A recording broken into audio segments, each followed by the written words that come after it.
que o Senhor nos deu.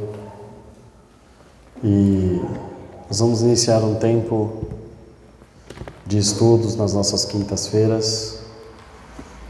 E vai ser um estudo que nós vamos ter como objetivo, inclusive o cântico aqui que nós entoamos, ele descreve perfeitamente o principal objetivo que nós devemos exercer neste estudo. Observar e aprender não que é uma regra, mas que existem princípios que Deus não abre mão na sua palavra para que a obra dele seja cumprida em nossas vidas. Nós vamos iniciar um tempo de estudo usando como um exemplo a vida de Davi, o rei Davi. Nós vamos permear por a história dele ao longo dos dois livros de Samuel, dos reis, de crônicas e também dos salmos que ele assim descreve, mas compreendendo, amados, que existem princípios da parte de Deus sobre ele nos preparar para a sua obra e assim também nos usar para a sua obra conforme o seu querer. Então nós vamos aprender um pouco historicamente sobre a vida de Davi, nós vamos aprender um pouco também sobre o caráter de Davi, tão amável por Deus. Nós vamos compreender também como Deus agia com Davi, como Deus tratava Davi, e ali nós vamos observar muitos princípios que Deus utilizava para cuidar de Davi, para tratar de Davi, para que a obra de Deus fosse completa na vida de Davi. Nós vamos também aprender de Davi em cada momento difícil que ele assim enfrentou e lutou, para compreender, amados, de uma forma ainda mais profunda sobre como viver a vontade do Senhor, como ser um homem segundo o coração de Deus. Um homem segundo o coração de Deus é um homem que vive e cumpre a vontade de Deus. Então vamos na prática aprender isso, amém? Hoje nós vamos iniciar esse tempo lá em 1 Samuel, no capítulo 16, entendendo um pouco da origem de Davi.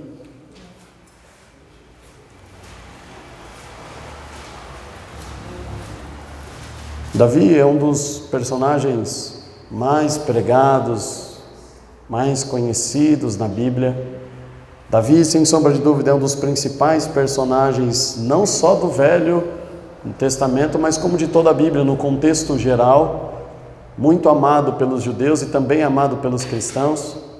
Mas, amados, Davi nos ensina muitas coisas, além da sua fama de guerreiro e de talvez, para muitos, e principalmente para os judeus, o melhor rei que Israel já teve.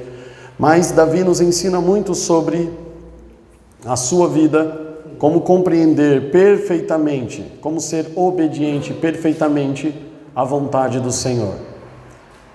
Todos acharam? 1 Samuel 16.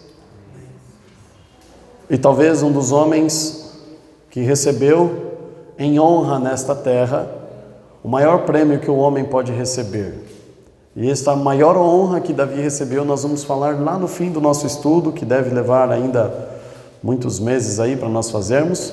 Mas nós vamos compreender, amados, que o melhor e o maior presente e honra que Deus deu a Davi não foi ele ser o maior rei de Israel, não foi a expansão do reino que ele fez, não foi todas as guerras e vitórias que ele teve, não foi ser o homem que gerou Salomão. A maior vitória de Davi está, amados, numa outra perspectiva que a Bíblia diz e que muitas vezes as pessoas não valorizam isso. Vamos iniciar a nossa leitura lá em 1 Samuel, capítulo 16, dizendo assim: Então disse o Senhor a Samuel: Até quando terás dó de Saul, havendo eu rejeitado, para que não reine sobre Israel? Enche o teu vaso de azeite e vem e enviar-te-ei a Jessé, o belemita, porque dentre os seus filhos me tenho provido de um rei. Percebe que na sua Bíblia talvez esse um rei está em itálico, uma letrinha inclinada, olha aí. Está assim? Porque Davi, amados, a expressão que aqui o tradutor usa é, olha, Deus já escolheu um rei. Mas depois, com o tempo, nós sabemos que Davi era muito mais do que um rei. Davi exercia na presença de Deus e diante dos homens muito mais do que somente ser rei e cuidar de Israel. Ele foi um grande levita na casa do Senhor, o maior salmista que conhecemos. Ele foi um homem que permeou por dentro de todas as obras do tabernáculo, de tudo que se relacionava a Deus, até o projeto de construção do templo. Ele foi um homem que foi multifuncional, se é que podemos falar assim, para o uso da obra de Deus. Ele não ficou limitado a ser somente um rei. Mas vamos entender um pouquinho deste versículo. Samuel, um homem grandemente usado por Deus. Samuel, aqui, amados, um profeta do Senhor, um homem que exercia um sacerdócio sobre a nação de Israel, um homem que substituiu, um grande homem conhecido em Israel como Eli. E ele aqui, Samuel, ungiu o primeiro rei de Israel, que era Saul. Mas Saul já vinha há muito tempo decepcionando as expectativas, não só do povo, mas também sendo desobediente às ordenanças do Senhor. Deus dizia algo e Saul ali se rebelava e não fazia do jeito que era para ser feito. Não esperava, não confiava no Senhor, e isto foi caindo no desgosto não somente do povo, mas também, principalmente, em Deus. E um dia Deus chega a Samuel, e aqui nós temos muito a aprender nesse versículo 1, mas muito a aprender, amados. E fala assim: Samuel, até quando você vai esperar para levantar um outro rei em Israel? Até quando você vai esperar? Até quando você vai ficar investindo em Saul? Porque é isso que muitas vezes nós fazemos. Apesar, amados, de nós pintarmos um quadro muito maravilhoso a respeito de Samuel, Samuel era um homem que criou muito mal seus filhos, a Bíblia diz. E os homens pressionaram Saul para ungir um rei, porque eles não queriam ser governados pelos filhos de Samuel, porque eram homens desagradáveis e que não seguiam os princípios de Deus. Samuel? Eli? Samuel. Se você voltar um pouquinho e saber quando se pedem, vamos lá só para deixar mais claro aqui, amém? Capítulo 10 de 1 Samuel. Desculpa, 8. É um pouquinho antes. No 10 é a unção, né? Eli também foi reprovado pelos seus filhos, mas a Bíblia diz que ele era conivente com o que os filhos faziam. Mas olha Samuel aqui, amados. 1 Samuel capítulo 8, versículo 1 diz assim: sucedeu que, tendo Samuel envelhecido, constituiu seus filhos por juízes sobre Israel. E era o nome dos filhos do seu filho primogênito Joel, e o nome do seu segundo Abiás, e foram juízes em Berseba.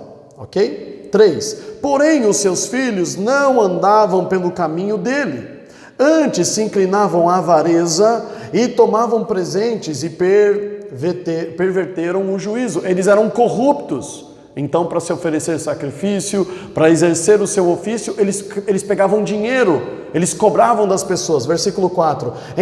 Então todos os anciãos de Israel se congregaram, vieram a Samuel a Ramá e disseram-lhe: eis que já estás velho, e teus filhos não andam pelos teus caminhos.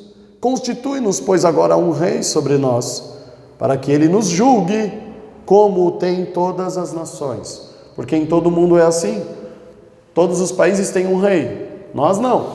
Só que Samuel, quando você morrer, nós vamos ficar na mão dos seus filhos, esses meninos corruptos. Samuel, amados, é que nós temos um costume de pintar um quadro tão perfeito de todos esses homens, de olhar para eles e achar que esses homens nunca cometeram erros e falhas. Samuel foi um péssimo pai, um péssimo pai. A Bíblia diz sobre Abraão, Deus chama ele: sai da tua parentela. Na sequência você vai ler na Bíblia que ele vai para o Egito, engana Faraó. Faraó toma a mulher dele para se deitar com ele, e em troca de dote ele recebe, e depois Faraó: vai lá, você vai ver, mas não é Abraão o pai da fé, mas também fez muitas coisas erradas, falhou em muitos momentos, até que o Senhor foi o lapidando, até deixando conforme o seu querer. Aqui também Samuel era um homem repreensível.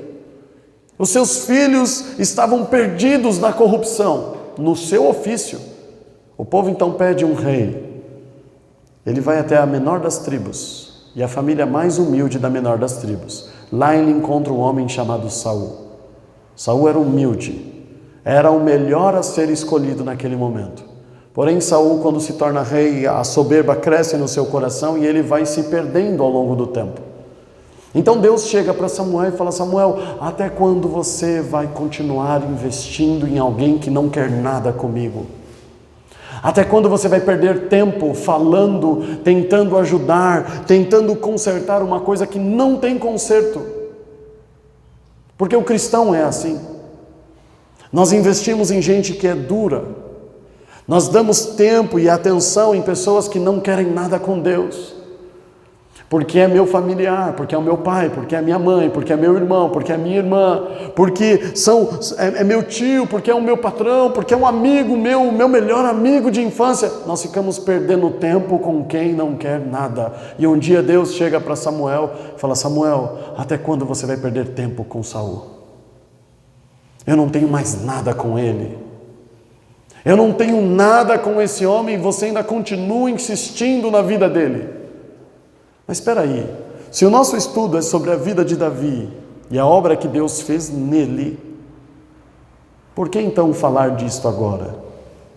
Porque é fundamental compreender, amados, que o Senhor vai levantar Davi, porque existe um ofício e um trabalho a ser feito, que alguém não está fazendo direito, que alguém está fazendo segundo a sua vontade, que alguém está pervertendo e corrompendo a palavra do Senhor, e isso é o que mais tem no mundo aí fora. E então é necessário que Deus me levante para ser esta peça que vai substituir Saul.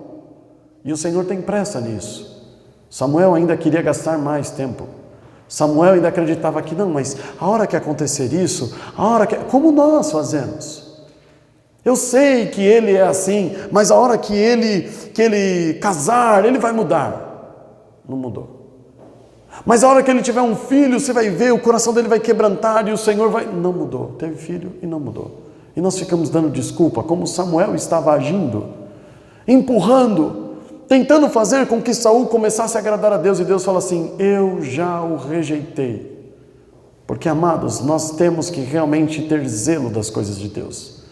E se você acha que zelo das coisas de Deus é você não colar chiclete debaixo da cadeira na igreja, você está muito enganado. Isso é óbvio. Mas zelo com as coisas de Deus é muitas vezes nós estamos investindo naquele que já rejeitou e pisou o sangue de Cristo. E nós ainda estamos insistindo. Por que Samuel estava investindo em Saul? Porque ele é o primeiro rei. Fui eu que ungi ele. Eu vi, Deus, quando eu cheguei na casa dele, eu vi a humildade brotando nos olhos daquele menino. Eu vi como ele era humilde. Então eu quero tentar resgatar essa humildade, porque se um dia ele foi bom, ele pode voltar a ser. Não se engane, amados. Não se engane. O coração do homem, ele é enganoso. E mais do que isso, ele é perverso. Ele se assemelha à astuta da serpente. Nós temos que tomar cuidado. O Senhor disse assim: acabou já, Saul. Eu não tenho nada com ele. Você vai até Jessé, o belemita. Jessé é pai de Davi. Se ele é belemita, ele nasceu aonde? Em Belém. Preste atenção nisso. O que é Belém nesse momento? Nada. Uma cidade insignificante neste tempo. Hoje nós sabemos a importância de Belém. E tudo isso tem a ver com aquele primeiro ponto que eu levantei na ministração. A maior honra, o que Deus fez na vida de Davi, que as pessoas não gostam, ou não falam, ou não se interessam em dizer, a maior honra está relacionado a isto. Davi foi um homem que alcançou tão grande posição diante de Deus, que por causa das suas atitudes, a linhagem de Cristo foi inserida nele. Uma cidade insignificante. Poderia ter sido aonde? Poderia ter sido na terra natal de Saul, a promessa. Poderia ser tudo diferente, mas por que foi Davi? Nós vamos aprender, é por isso que nós vamos estudar sobre a vida dele. Mas primeiro, amados, é importante compreender que Deus espera de mim e você, porque está cheio de homens lá fora, corrompendo o povo de Deus. Está cheio de pessoas ensinando coisas erradas e a culpa é minha e é sua. A culpa é daquele que o Senhor quer usar e ainda nós ficamos protelando, nós ficamos gastando tempo, perdendo tempo com isso e ele fala assim, eu já tenho um rei, então comece a trabalhar. Versículo 2. Porém disse Samuel, como irei eu? Pois, ouvindo-o Saul, me matará. Então disse o Senhor, toma uma bezerra das vacas das tuas mãos, e dize, vim para sacrificar ao Senhor, e convidarás a Jessé ao sacrifício. E eu te farei saber que hás de fazer, ungir-me-ás a quem eu te disser. Então ele chega para o Senhor e fala, Senhor, tem um problema? Eu conheço Saul, e se ele souber que eu estou ungindo o seu substituto, nós teremos problemas. Deus fala, pega uma vaquinha, chama o pai de Davi e fala assim, estou indo sacrificar ao Senhor, porque isso era um costume deste homem. Ver Samuel sacrificando em algum altar, em algum lugar por Israel, não espantava ninguém, porque era isso o seu ofício. Então ele vai, ele obedece à voz do Senhor. Mas é muito importante compreender que Samuel é a representação daquele que há de levantar o verdadeiro rei de Israel. Mas Samuel começa a colocar empecilhos e percebe que os empecilhos de Samuel são empecilhos carnais e mundanos. Samuel, um homem que falava com Deus, um homem, amados, que desde a sua infância, quando era pequeno, Deus falava pessoalmente com ele, também tinha medo de homens, também manifestava incredulidade em alguns momentos. Se Deus está mandando ir, você percebe a diferença de alguns homens de Deus na palavra, quando Deus falava vai, e ele não questionava e ia. Quando Deus falava faz isto, e ele não questionava e fazia. Então nós começamos a pintar um quadro e só aqui nesses 2 primeiros versículos nós vemos 2 defeitos em Samuel. Nós aprendemos o quanto ele foi ruim como pai. E nós aprendemos também que em alguns momentos ele não cria tanto no Senhor. Mas se eu for lá vai ter problema.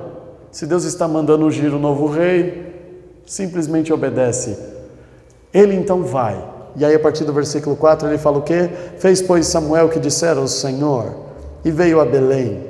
Então os anciões da cidade saíram ao encontro, tremendo, e disseram, de paz é a tua vinda?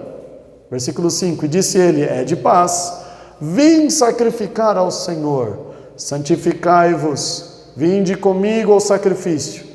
E sacrificou ele a Jessé e a seus filhos e os convidou ao sacrifício. 6.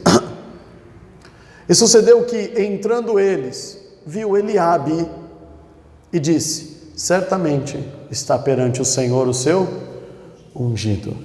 Porém o Senhor disse a Samuel, não atentes para a sua aparência, nem para a altura da sua estatura, porque eu tenho rejeitado, porque o Senhor não vê como vê o homem, pois o homem vê o que está diante dos olhos. Porém o Senhor olha para o coração. Se tivéssemos tempo, mas não é esse o propósito, só esse versículo aqui passaríamos bastante tempo, dias e dias, meditando sobre isso. Ele chega na casa de Jessé, e a primeira pessoa que ele encontra é Eliabe, o irmão mais velho de Davi. Eliabe era a semelhança de Saul, alto, forte. Samuel automaticamente, um homem que falava com Deus pessoalmente.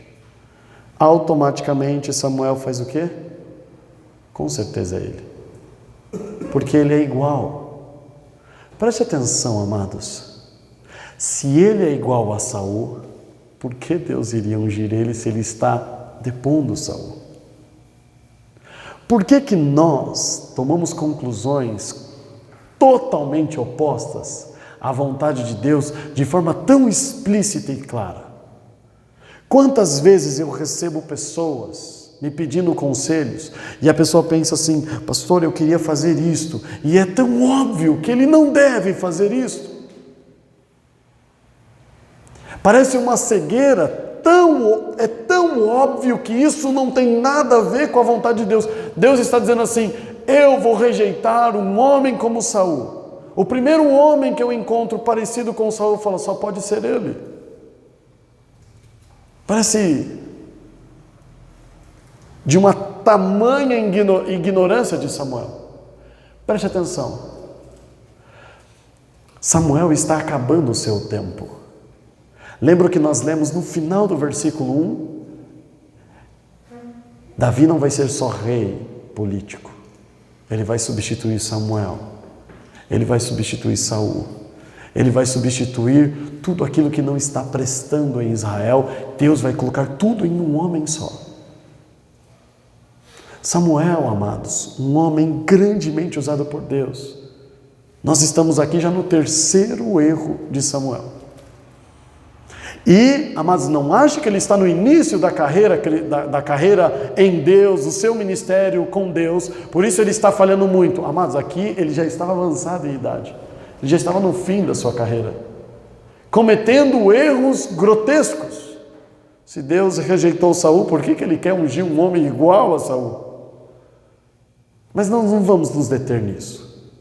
O que nós vamos nos deter nesse versículo é na declaração do Senhor a Samuel. Sem dúvida, amados, se você tem que meditar em alguma coisa na Bíblia, não é só nas narrativas, mas principalmente quando Deus fala uma coisa. E Deus fez uma declaração aqui muito importante. Samuel, eu não vejo como vê o homem. A minha forma de enxergar as coisas é totalmente diferente das de vocês. Vocês veem aquilo que os olhos tocam.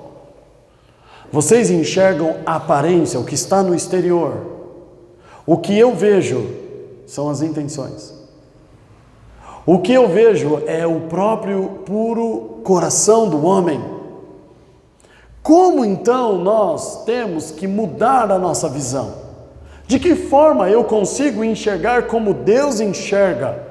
Porque quando nós estamos andando pela rua, conhecemos pessoas, estamos nos relacionando com as pessoas, tudo que nós conseguimos ver é o que está diante dos nossos olhos. E não é isso que o Senhor está dizendo. Você está vendo a aparência, você está vendo o penteado, você está vendo a roupa, você está vendo a forma como ele é muito bom, ele se comunica muito bem. Eu estou vendo outras coisas. Eu vejo exatamente aonde está o seu coração. E no próximo versículo, ele diz que ele já rejeitou Eliabe. E talvez você ache que Deus aqui parece muito duro e injusto, mas não se preocupe não. No próximo capítulo, no capítulo 17, você vai ver quem é Eliabe. Nós vamos chegar lá, não hoje. Aí você vai entender um pouco mais por que Deus rejeitou. E eu quero fazer um gancho aqui naquilo que nós temos falado sobre predestinação. Antes da fundação do mundo, Deus já escolheu, selou cada um de nós. Isto não significa que Ele privilegiou e desfavoreceu alguém. Nada a ver. Mas antes da fundação do mundo, Ele já fez a sua escolha. Mas Ele seria injusto em fazer a sua escolha antes da fundação do mundo se Ele não tivesse um atributo, que é a onisciência, dele saber já como nós seremos. Por que ele rejeitou Eliabe antes da fundação do mundo? Porque ele já sabia quem seria Eliabe. Por que ele escolheu Davi antes da fundação do mundo? Porque ele já sabia quem seria Davi, sem interferência dele, sem a influência dele, sem ele privilegiar ou desfavorecer. Então nós vamos entender por que Deus rejeitou Eliabe um pouco mais para frente. É só você conviver com ele que você vai saber por que Deus rejeitou ele. Aqueles que conviveram com aqueles que um dia nós iremos olhar diante do trono de Deus e Deus vai falar assim: afasta de mim. Se você teve a oportunidade de conviver com ele, você naquele dia, antes da sentença de Deus, você sabe por que Deus o rejeitou. Porque você andou com ele. Você sabe o quão orgulhoso, quão ruim era aquele homem ou aquela mulher. Deus já sabia quem era Eliabe. Mas o ponto é, como mudar a nossa forma de enxergar tudo isso? Como eu posso ter a visão que Deus tem? Amados, no próprio versículo, o Senhor está dando a demonstração disso. Quando você vê um artista famoso, uma celebridade, um ator de novela, de filme, um apresentador, qualquer coisa assim, um cantor de músicas do mundo, de repente ele fala assim, eu me converti. Então, porque ele disse que se converteu, você acredita. Olha que bênção. Agora ele é um cristão. Porque o homem compra tudo aquilo que vê. Agora, o que ele faz no momento da conversão dele? Para ser mais preciso, 60 dias depois, ele lança um CD gospel. Sendo que nós vamos aprender aqui que para que a obra de Deus seja feita na nossa vida, nós temos, amados, presta atenção na expressão, de pastar muitos e muitos hectares. E como que 60 dias depois esse homem já está pronto para ser um levita de Deus? Você começa a perceber, não vai muito longe isso. Deus não olha a aparência. Você viu? Ele disse que não faça isso. Nós precisamos ver as intenções, as motivações. Mestre, bem sabemos que és mestre em Israel, porque aquilo que tu fazes é algo ímpar.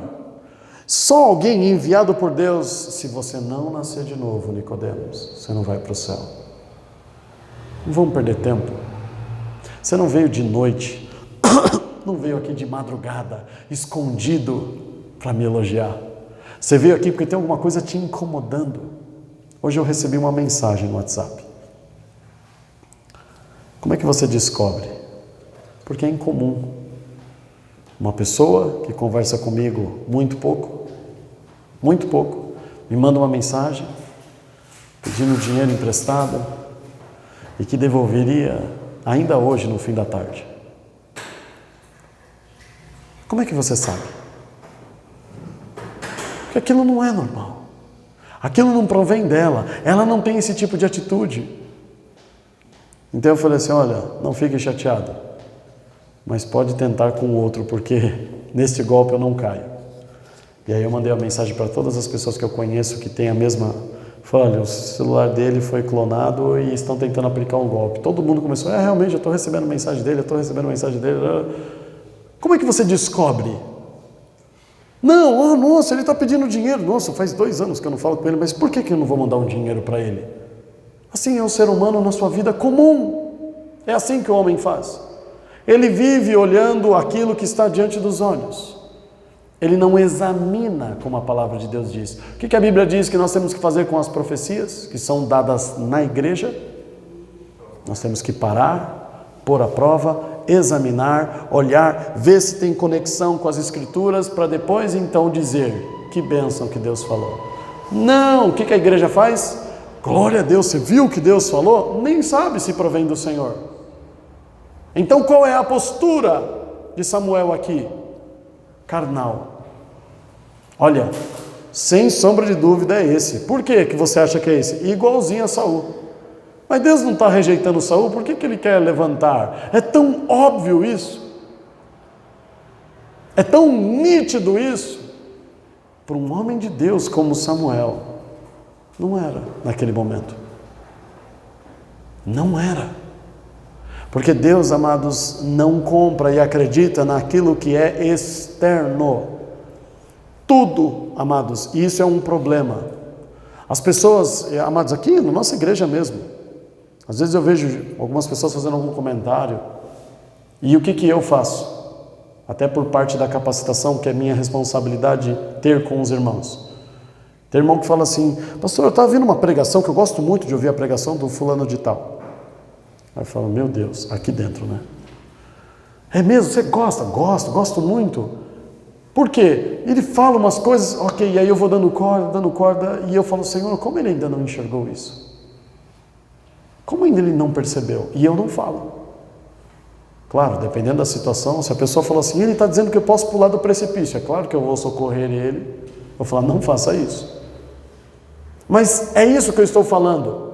Como que ele não está percebendo que Eliabe não tem nada a ver com a vontade de Deus? Como que ele pode admirar um homem que não fala de Cristo e admirar um outro homem que só fala de Cristo?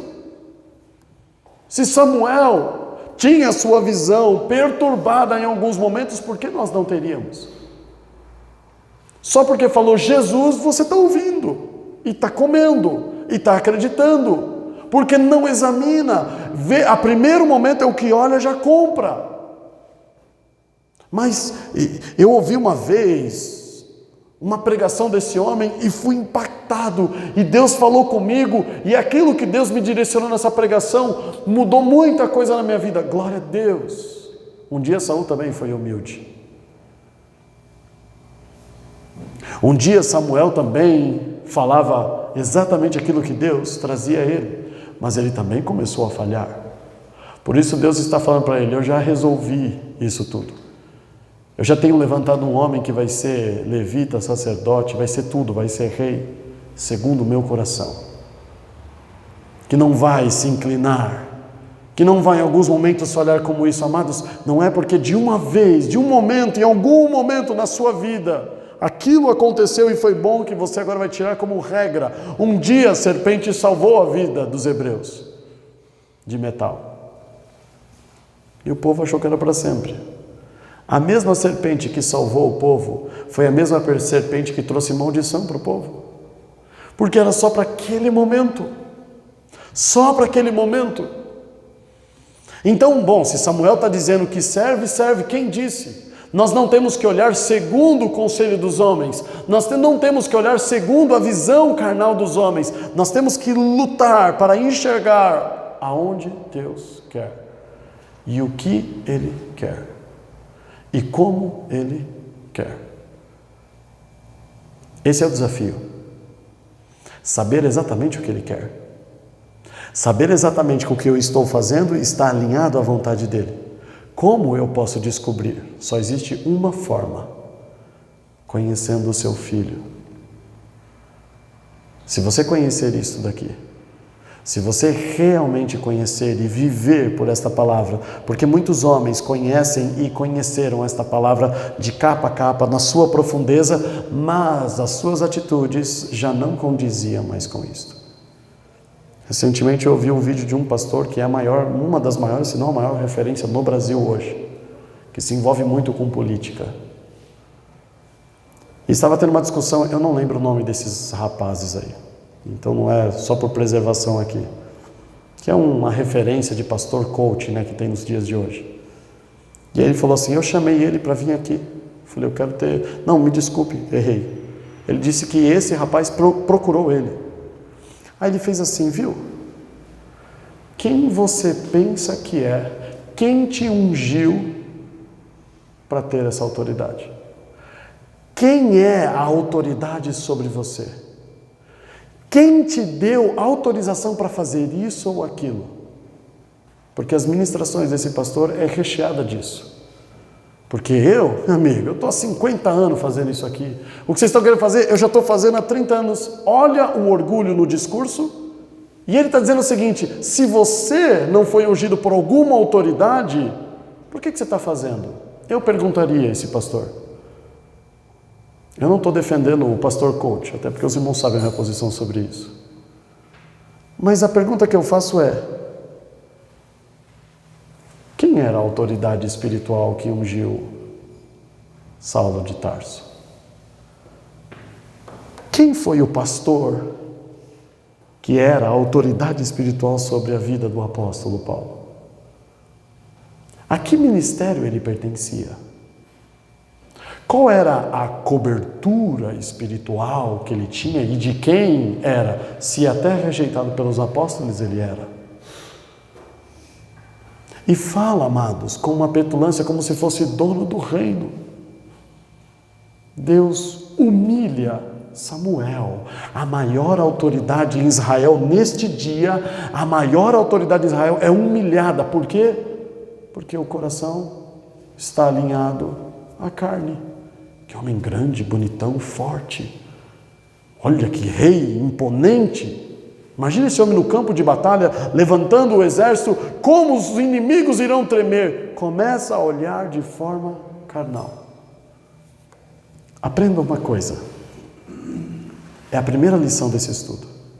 Lição dos princípios que nós estamos falando sobre a obra de Deus em nossas vidas. Nós estamos falando mais de Samuel do que de Davi ainda. Davi nem entrou na história. Mas a primeira coisa que você tem que gravar sobre saber como Deus age. E enquanto você estiver desta forma que nós vamos falar aqui, o Senhor ainda vai estar usando a sua vida. Enquanto Ele estiver aparecendo, enquanto Ele for o centro da atenção, Ele vai estar com você. Então não queira pegar um rei forte, com muitas habilidades, porque isso ofusca a glória de Deus. Na vitória, os homens dizem, tudo bem, mas olha o rei também, é um homem forte, mata muita gente. É engraçado, amados, que sabe qual foi o momento em que Deus mais usou a vida de Sansão? Quando ele estava acorrentado, sem os 2 olhos, e era escravo. Quando ele foi humilhado ao mais profundo do calabouço. Aí Deus falou, agora chegou a hora de te usar. Porque enquanto ele achava que ele era o Salvador de Israel, Deus não fez nada de proveitoso com ele. Ele não cumpriu o seu chamado. Ele não destruiu os inimigos do povo de Deus. Enquanto ele achava que ele era o cara, Deus não fez nada pelas mãos dele. Ah, mas ele matou, mas ele fez isso. Mas nada disso trouxe libertação ao povo de Deus. Nada disso. E ele foi levantado para isso. Qual o problema de Saul? Qual o problema de Eliabe? É porque eles aparecem muito, eles têm muitas qualidades. E você vai observar com muita atenção e calma que o Senhor escolhe, como Paulo diz lá em Coríntios, coisas vis e desprezíveis. Aquilo que ninguém espera, aquele que não tem muito talento, aquele que o talento também não é percebido pelas pessoas, aquele que ninguém dá valor. Isso é um princípio de Deus. Por que ele faz isso? Para que nenhuma carne se glorie. Para que ninguém fale assim, mas também, né? Deus levantou Albert Einstein para pregar. Imagina Albert Einstein sendo pastor e pregando. Por que Deus não escolheu ele para isso? Porque os homens iam dar mais crédito a ele do que a Deus. Um dos princípios de Deus é pegar aquilo que ninguém espera. É levantar aquilo que não ofusca e não chama a atenção dos homens. É escolher aquilo que não é a preferência dos homens. Princípio, amados, do ministério de Deus e da obra de Deus nas nossas vidas, é que Ele não levanta aquele que quer se pôr maior do que Ele. Por que o diabo foi deposto do céu? Porque ele queria ser mais do que Deus. Por que Sansão teve seus 2 olhos arrancados? Porque ele quis ser mais do que o Senhor o chamou. Por que esses homens foram afligidos e sofreram tanto? Porque eles queriam aparecer. Por que Eliabe foi rejeitado? Por que Saul foi rejeitado por Deus? Porque Saul falava assim, não tem problema, não precisa esperar sacerdote, não precisa esperar ninguém, eu mesmo sacrifico. Quem é você? Lembre-se que Deus está levantando um homem diferente de todos esses. Mas esse homem não é aquele que enche os olhos da multidão. Davi não é a primeira escolha de ninguém no mundo, porque os homens compram e acreditam naquilo que está diante dos seus olhos.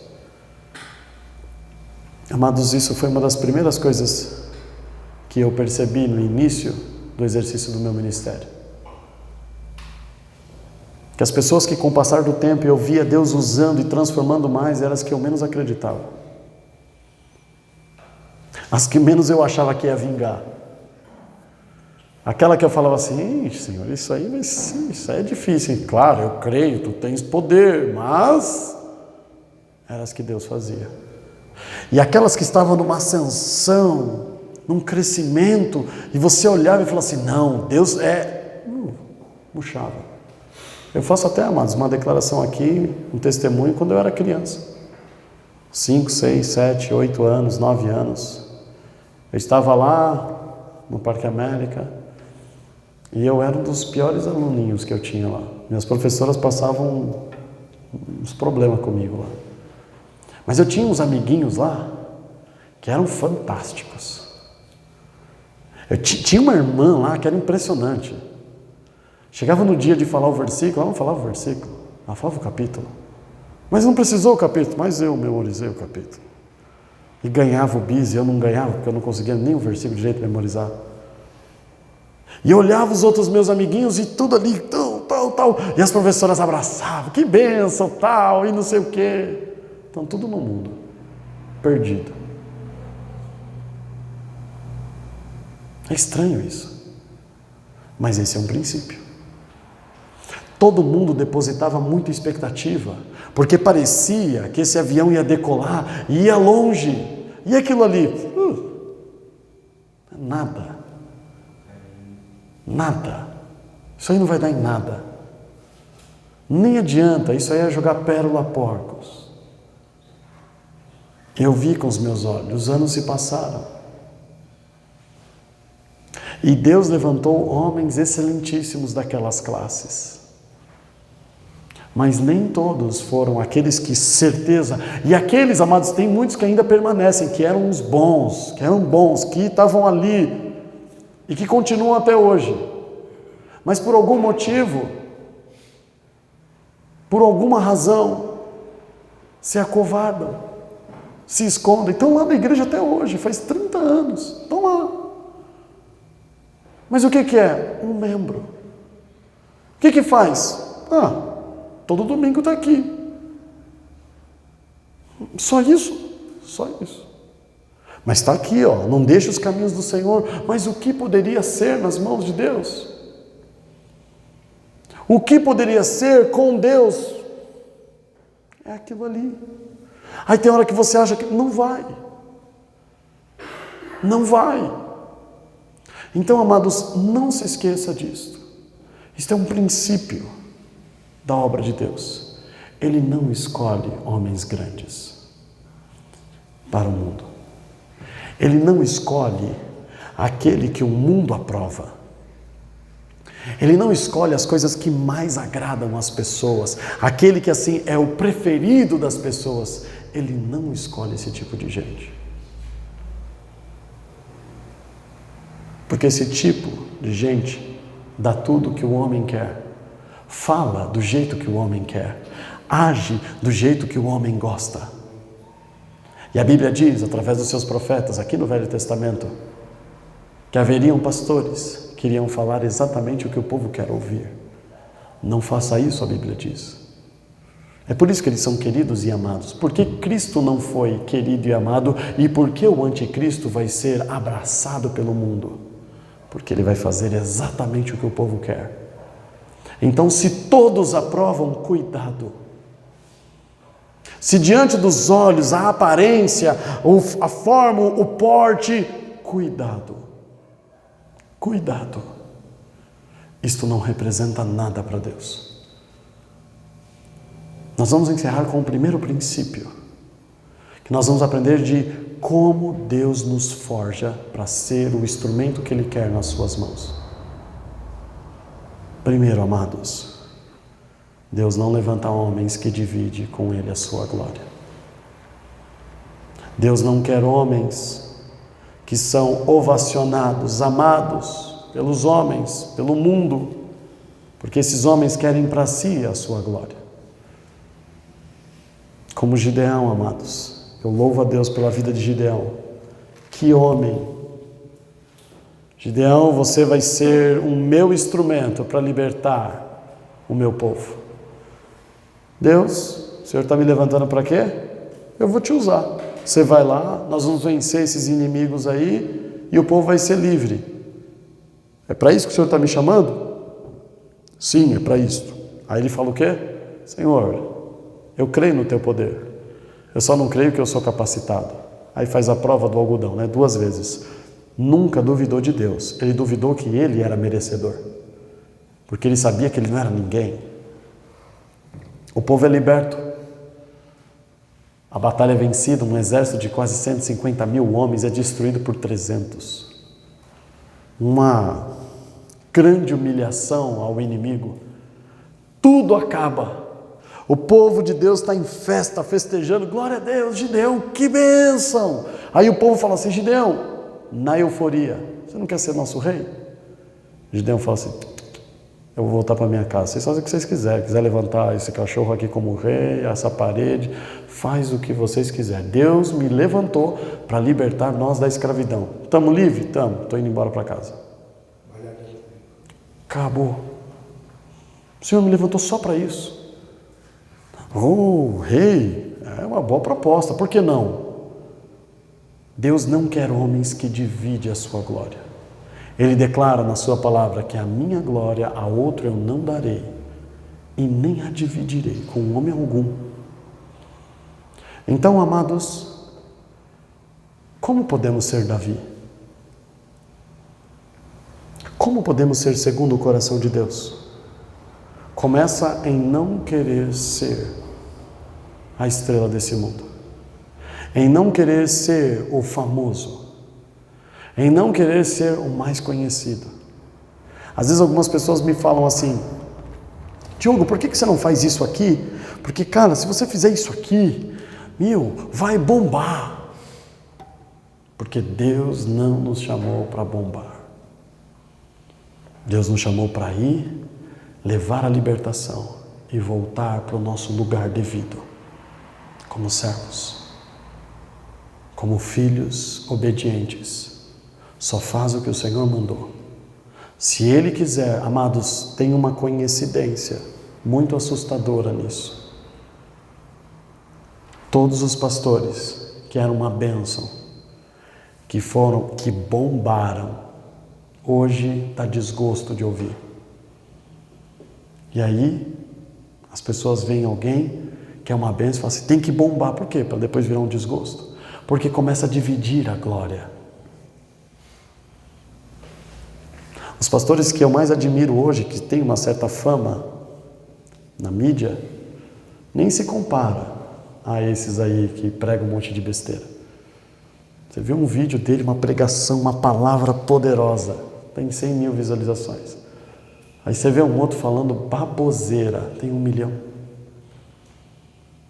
Cuidado, amados, é um princípio bíblico. Deus não levanta homens para dividir a sua glória. E era isto que era Eliabe, e era isto que era Saul. Não era isto que era Davi. Por isso ele tinha já decidido quem seria. Não se esqueça disso. Para que a obra de Deus seja completa na sua vida, quem tem que aparecer é Ele. As estrelas só aparecem quando o sol vai embora. Se Cristo não está aqui, se Cristo não está na igreja, se Cristo não está naquele negócio, as estrelas vão aparecer. Eles vão começar a brilhar forte, mas quando o sol da manhã vem e brilha, nenhuma estrela aparece, só Ele. Só Ele brilha, só Ele aparece. Amém?